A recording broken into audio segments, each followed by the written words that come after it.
नमस्कार। Force supreme law partners के इस नए कानूनी एपिसोड में मैं एडवोकेट डॉक्टर अजय कुमार पांडे आपका स्वागत करता हूं एक ऐसे मुकदमे से जो इंसानियत का विभत्स चेहरा सामने लेकर आया है। डॉक्टरों को हम इस पृथ्वी पर देवदूत का दर्जा देते हैं। नोबल प्रोफेशन है, भगवान मानते हैं धरती के भगवान। और उनके साथ कलकत्ता के मेडिकल कॉलेज में, हॉस्पिटल में जो विभत्स हादसा हुआ है, लोग बता रहे हैं यह निर्भया कांड से भी विभत्स है। जरूर है, निर्भया के साथ जो घटना हुई वो बहुत दर्दनाक थी। उसकी मजम्मत जितने सख्त लहजे में की जाए कम है। कानून ने अपना काम किया, लेकिन वो सड़क पर हुई थी, रात के अंधेरे में। यहाँ हॉस्पिटल के कंपाउंड में 36 घंटे की ड्यूटी करने के बाद अपने आराम रेस्ट रूम में जो डॉक्टर गई, वहां ऐसा कुकृत्य शर्मनाक है। इंसानियत के लिए शर्मनाक है, रूह कपा देने वाली बात है। ममता बनर्जी कह रही हैं कि उनको खुद Calcutta police, West Bengal police पे यकीन नहीं है। मामला सीबीआई को दे दिया जाए, जरूर दिया जाए, सख्त से सख्त कदम उठाई जाए। डॉक्टर्स और हेल्थ वर्कर की ऑन ड्यूटी, आफ्टर ड्यूटी सुरक्षा की पूरी मुस्तैद व्यवस्था की जाए। लेकिन आज का हमारा मुकदमा इस विषय पर नहीं। बहुत कुछ लिखा गया है, पढ़ा गया है, कहा जा रहा है, न्यूज चैनल्स लामबंद हैं, रात दिन डॉक्टरों के सुरक्षा के सवाल को उठा रहे हैं। एक बहुत बड़ी ताकत है डॉक्टरों की अपनी एकता की। पूरे देश से इस वक्त डॉक्टरों की सुरक्षा की मांग उठ रही। एक केंद्रीय कानून की मांग है कि सख्त कानून लाकर डॉक्टरों की, हेल्थ वर्कर की सुरक्षा को सुनिश्चित किया जाए। मैं भी उसका समर्थन करता हूं, लेकिन मैं कुछ और बातों पर, बुनियादी बातों पर आज आपका ध्यान चाहता हूं। मेरा सवाल है, महिला पेशेंट जिस हॉस्पिटल में डॉक्टर सुरक्षित नहीं, वहां जो बीमार महिला पेशेंट है या जो पेशेंट के साथ उसकी महिला अटेंडेंट है, वह कितनी सुरक्षित है। और खुदा न खास्ते उसके साथ अगर ऐसी कोई घटना हो जाए तो कौन सा कानून उसके समर्थन के लिए है। वो कहां जाए, वो कहां इंसाफ मांगे। डॉक्टर तो आज लामबंद होकर सड़कों पे जुलूस निकाल रहे हैं। कानून भी हैं, कानून बने भी हैं, बहुत ही स्ट्रिंजेंट लॉ का प्रावधान है, स्टेट एक्ट में भी है, सेंट्रल एक्ट में भी है। लेकिन यही हादसा आए दिन हॉस्पिटल में महिला पेशेंट के साथ होता है, पेशेंट के महिला अटेंडेंट के साथ होता है। उसके लिए कौन सा कानून। इस हेल्थ सिस्टम का जो सबसे वल्नरेबल आदमी है, जो सबके नीचे पावदान पर खड़ा है, जो सबसे कमजोर है, जो सबसे ज्यादा हिंसा का शिकार होता है, कहां, हॉस्पिटल में, जहां वो ठीक होने गया है, जहां वो इलाज कराने गया है।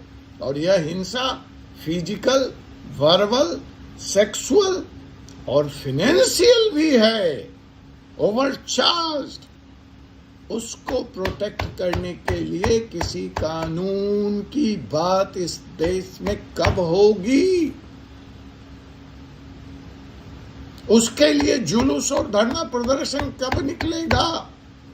नहीं निकलेगा, क्योंकि पेशेंट्स की कोई स्ट्रांग लॉबी तो है नहीं, ऑर्गेनाइज्ड ग्रुप तो है नहीं बेचारा, मरीज। लेकिन आप में से हर कोई जो इस वीडियो को देख रहा है, इस वक्त सुन रहा है, अगर मेरी बात से सहमत नहीं है तो मेरा विरोध कीजिए, पुरजोर विरोध कीजिए कि वकील साहब आप गलत बात कर रहे हैं। और अगर आप मेरी बात से सहमत हैं तो मेरी आवाज में आवाज बनिए और महिला पेशेंट के साथ हो रहे अत्याचार का विरोध कीजिए और उनके प्रोटेक्शन के लिए कानून की मांग कीजिए। मैं जानता हूं आप कहेंगे वकील साहब ये भाषण का चैनल नहीं है। जी हाँ, भाषण का चैनल नहीं है, तो इसीलिए आइए कुछ डाटा लेकर आपसे बात करते हैं। कानून का चैनल है। 2024 में सेक्सुअल वायलेंस अगर 5 हुए हॉस्पिटल कंपाउंड में, हॉस्पिटल की बात कर रहा हूं, अस्पताल की, तो उसमें से 4 पेशेंट के साथ हुए। अब भी आप कहेंगे मैं भाषण दे रहा हूं। अगर पिछले मैं 1 दशक का डाटा देखूं, 10 साल का डाटा लूं, तो reported incident of violence against women patients from the hospital compound is more than 1 dozen. 1 दर्जन से ज्यादा रिपोर्टेड इंसिडेंट हैं 1 दशक के। क्या अब भी मेरी बात आपको भाषण लगती है? तो आइए हम इसका एक और दूसरा पहलू उठाते हैं। इस पूरे सिस्टम में डॉक्टर एक लामबंद ताकत है, मुट्ठी है। वो अपनी बात मनवा लेते हैं, अच्छी बात है। मैं आऊंगा वीडियो के लास्ट में ऐसे कौन से कानून डॉक्टर्स को प्रोटेक्ट करते हैं। वहां पर कानून है, अगर शिकायत है तो इम्प्लीमेंटेशन से। अगर उनके साथ नाजायज है तो उसके लिए बहुत हद तक हॉस्पिटल मैनेजमेंट जिम्मेवार है, पेशेंट कहीं से जिम्मेवार नहीं है। ये बात मैं नोट कराना चाहता हूं। लेकिन हम पेशेंट के साथ, खास करके महिला पेशेंट के साथ जो जुर्म हो रहा है, जहां हम इलाज कराने जाते हैं, जिनको हम भगवान मानते हैं, उनके द्वारा उनके प्रोटेक्शन और उनके इंसाफ के लिए तो कोई कानून ही नहीं है इस देश में। इसकी बात कौन करेगा? आप कहेंगे कंज्यूमर एक्ट। डॉक्टरों को डॉक्टरों के खिलाफ इंसाफ नहीं मिलता। उस स्लगिश जुडिशियल सिस्टम में हम कहां खड़े होते हैं, हम कहां जाएं? और उससे भी बड़ी बात, इस हॉस्पिटल व्यवस्था, इस मेडिकल चिकित्सा व्यवस्था की कोई अगर रीढ़ है तो वो है नर्सेस। उनको भी आपने नाइटिंगेल का दर्जा दिया हुआ है, लेकिन इस पूरे सिस्टम में नर्सेज और नीचे स्तर के जो हेल्थ वर्कर्स हैं, जो सपोर्ट स्टाफ हैं, उनके साथ जब जुर्म होता है तो उनके प्रोटेक्शन के लिए भी कोई कानून नहीं है। और सबसे ज्यादा जुर्म की शिकार अगर इस हॉस्पिटल व्यवस्था में, इस चिकित्सा व्यवस्था में, इस सिविल सिस्टम में कोई है तो ये नर्सेज है। सबसे कमजोर कड़ी है ये। और ये अपने कोवर्कर्स के द्वारा भी प्रताड़ित की जाती हैं, डॉक्टर्स के द्वारा भी प्रताड़ित की जाती है। मेरा व्यक्तिगत अनुभव है, मैं हॉस्पिटल का डायरेक्टर भी रह चुका हूं। मैंने वहां देखा है कि डॉक्टर्स कैसे नर्सेस को प्रताड़ित करते हैं। पेशेंट के द्वारा भी प्रताड़ित की जाती हैं और पेशेंट के अटेंडेंट के द्वारा भी प्रताड़ित की जाती है। और इनके खिलाफ जो प्रताड़ना है वो सेक्सुअल है, वो फिजिकल है, वो वर्बल है, वह मेंटल है और फाइनेंशियल। लेकिन इनको प्रोटेक्ट करने के लिए, इनके इंसाफ के लिए हमारे भारतीय न्याय व्यवस्था में कोई कानून नहीं। एक ही कानून है, prevention of sexual exploitation of the women at the workplace, POSH law, जिसके तहत ये अपनी आवाज उठा सकती हैं। लेकिन पॉस कितना इफेक्टिव है, कितना लागू है, कितना टाइम टेकिंग है, आपको पता है। इनकी लड़ाई इन पर खुद अकेले या इनकी फैमिली पर छोड़ दी जाती है, गाहे बेगाहे, अगर आईपीसी के तहत कोई मुकदमा दर्ज भी हो गया। पेशेंट या दबाव के चलते इनको नौकरी से भी निकाल दिया जाता है कि यह हॉस्पिटल की बदनामी हो। और वही हाल नीचे के स्तर के सपोर्ट स्टाफ का है, जिसकी कोई लॉबी नहीं है, स्ट्रांग वॉइस नहीं है, इसलिए उनकी भी बात सुनी नहीं जाती। और सबसे बड़ी बात है, मैं तो यहाँ कह रहा हूँ, कानून ही नहीं है।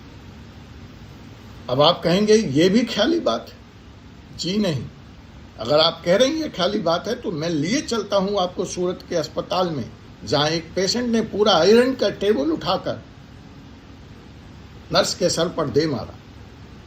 कार्रवाई हुई, आईपीसी के तहत मुकदमा दर्ज हुआ, लेकिन परिणाम वही ढाक के 3 पाक। It was left to nurse and the family to follow up the case. तो यह दूसरा पहलू है। और एक और बड़ा सवाल है, आप शायद मेरी बात से सहमत ना हो, लेकिन यह सच है। एक वायलेंस है महिला पेशेंट के खिलाफ। जहां से ये वीडियो शुरू किया हूं, अंत वहीं करूंगा। ड्यूरिंग उस वायलेंस का नाम है, शायद आपने सुना भी ना हो पहले ये शब्द, वायलेंस ड्यूरिंग लेबर पेन। अगर मैं उस कानूनी शब्द का इस्तेमाल करूं तो ऑब्स्टेट्रिक वायलेंस, प्रसव पीड़ा के दरमियान डॉक्टर के द्वारा किया गया महिला पेशेंट पर वायलेंस। ये वायलेंस गाली देने से लेकर थप्पड़ मारने तक का है। किस कानून के तहत डॉक्टर को प्रसव पीड़ा के दरमियान महिला को थप्पड़ मारने और गाली देने का अधिकार है, फिजिकल एब्यूज का अधिकार है? कोई कानून इस वायलेंस के खिलाफ बात नहीं करता। कोई इंसाफ की बात नहीं है। किस कानून के तहत इस ऑब्स्टेट्रिकल वायलेंस जो इनसाइड लेबर रूम हो रही है, जहां पे गवाह पैदा करना, जहां पे एविडेंस इकट्ठा करना, जहां पे पुलिस की एंट्री बैन है, कैसे संभव है इस वायलेंस को कोर्ट केसेस तक लेकर जाना? डॉक्टरों के खिलाफ हो रही हिंसा जरूर रुके, लेकिन साथ में जिस हॉस्पिटल में डॉक्टर सुरक्षित नहीं है, वहां नर्स, पैरामेडिकल स्टाफ और खास करके महिला पेशेंट और पेशेंट जो फाइनेंशियल वायलेंस का शिकार हैं, उनके हक, अधिकार और कानून की भी बात जरूर होनी चाहिए। इस देश में हॉस्पिटल और डॉक्टर्स को प्रोटेक्ट करने के लिए स्टेट के भी कानून हैं और वो लागू हैं। उस कानून का नाम है Medicare service person and Medicare service institution law, prevention of violence and damage, loss of property act. Central कानून भी है, आईपीसी भी है। 332 के तहत मुकदमा दर्ज होता है, which deals with violence during the duty hours। बहुत ही स्ट्रिंजेंट कानून है। इसमें 3 साल की सजा और फाइन का प्रावधान है। ये कॉग्निजेबल ऑफेंस है, जहां एक व्यक्ति को बिना वारंट के गिरफ्तार किया जा सकता है। ये नॉन बेलिएबल है और नॉन कंपाउंडेबल है, अर्थात बेल नहीं मिलेगी आपको। और नॉन कंपाउंडल, अगर आपके और डॉक्टर के बीच में कल को समझौता भी हो गया, केस चलता रहेगा, ट्रायल क्लोज नहीं होगा, और अगर आप अपराधी साबित हुए तो 3 साल तक आपको जेल की सजा काटनी पड़ेगी। तो वहाँ कानून है। अगर वो अपने निष्कर्ष तक नहीं पहुँच पा रहा है तो वह निष्कर्ष का उसका रीज़न निष्कर्ष है। लेकिन यहाँ पर जो 2 वर्ग जिसकी मैं बात कर रहा हूँ वो कम्प्लीटली अनप्रोटेक्टेड हैं, नर्सेज एंड वुमेन पेशेंट। और इस वायलेंस पे कई ग्लोबल स्टडीज किए गए हैं, उस पर फिर कभी चर्चा करेंगे। लेकिन पेशेंट के खिलाफ जो वायलेंस हो रहा है, नर्सेज के खिलाफ जो वायलेंस हो रहा है, उस पर ग्लोबल स्टडीज नहीं है, किसी तरह का सर्वे नहीं है। उस पर भी स्टडीज और सर्वे होना चाहिए। इस वायलेंस के कारणों की जब हम जांच करते हैं तो यह पाते हैं कि इसके लिए lack of good medical services, long waiting time, लंबा इंतजार पेशेंट के द्वारा, सही और आधुनिक चिकित्सा पद्धति का अभाव, ओवर चार्जिंग, इमरजेंसी में प्रॉपर स्टाफ स्ट्रेंथ का ना होना, आईसीयू फैसिलिटी बराबर ना होना इत्यादि कारण जिम्मेवार हैं, जिसके लिए कहीं से भी पेशेंट जिम्मेवार नहीं है। डॉक्टर को तो फिर भी फिजिकल वायलेंस सहना पड़ता है, लेकिन पेशेंट की तो मौत हो जाती है। और उस मौत का जिम्मेवार कौन है, उस मौत का जवाब मुझे कौन देगा। आपसे पुनः मुलाकात होगी एक ऐसे ही विषय के साथ अगले एपिसोड में। तब तक मुझे एडवोकेट डॉक्टर अजय कुमार पांडे को अनुमति दीजिए। जय हिंद, जय भारत।